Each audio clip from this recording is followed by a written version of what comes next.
안녕하십니까. 교육부 방과후돌봄정책과 교육연구관 최소영입니다.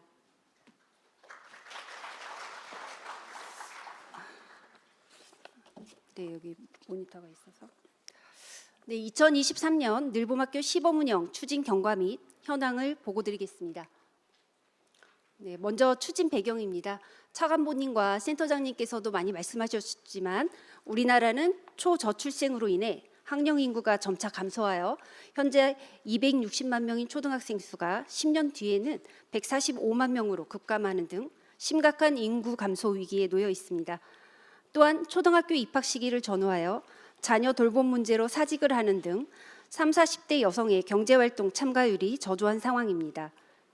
이에 더해 전체 사교육비 총액 26조 원 중 초등학생의 사교육비가 11조 9천억 원에 이르는데 이 중 상당수가 돌봄에 대한 수요로 나타났습니다. 정부는 이러한 초등 돌봄 수요 해소 문제를 국민 삶의 질과 직결되는 문제로 인식하고 지난 1월 9일 늘봄학교 추진 방안을 발표하였습니다. 늘봄학교는 현 정부의 교육 분야 핵심 국정과제이자 교육부 3대 교육개혁 과제 중 하나로서 교육과 돌봄에 대한 국가 책임을 강화하기 위한 정책입니다. 지난 2월 5개 교육청을 선정하여 3월 2일부터 시범 운영을 시작하였고 5월 17일에는 초등 돌봄 대기 해소와 2학기 늘봄학교 운영 방향을 발표하였습니다.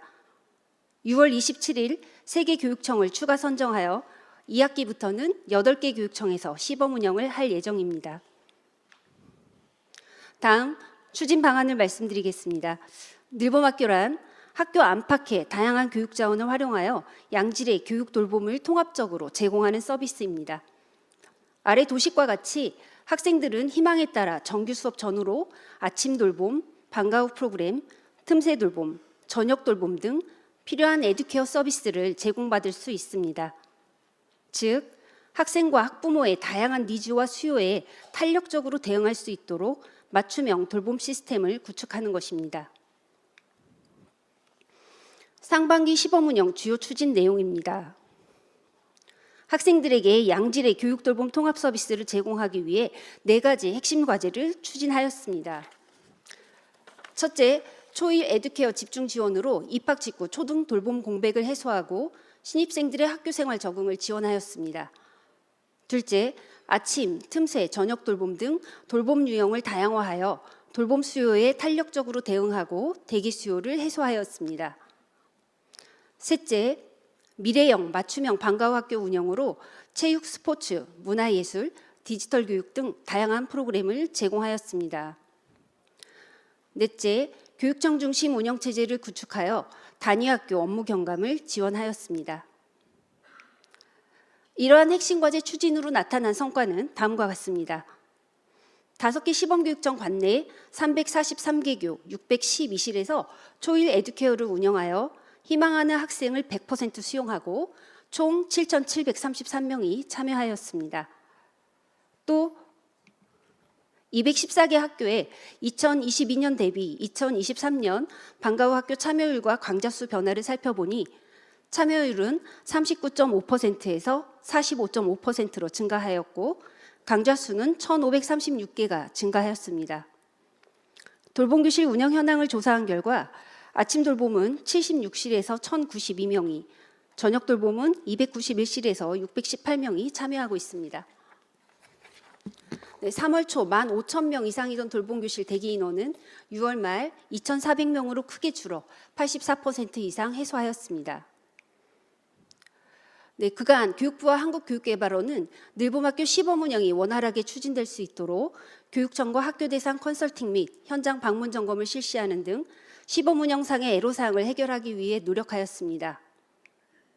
또한 시범 운영에 필요한 인력과 예산을 집중 지원하여 5개 시도교육청에 늘봄학교 담당 인력 69명과 시범 운영 학교에 기간제 교사 210명을 배치하고 특별교부금 600억 원을 교부하였습니다.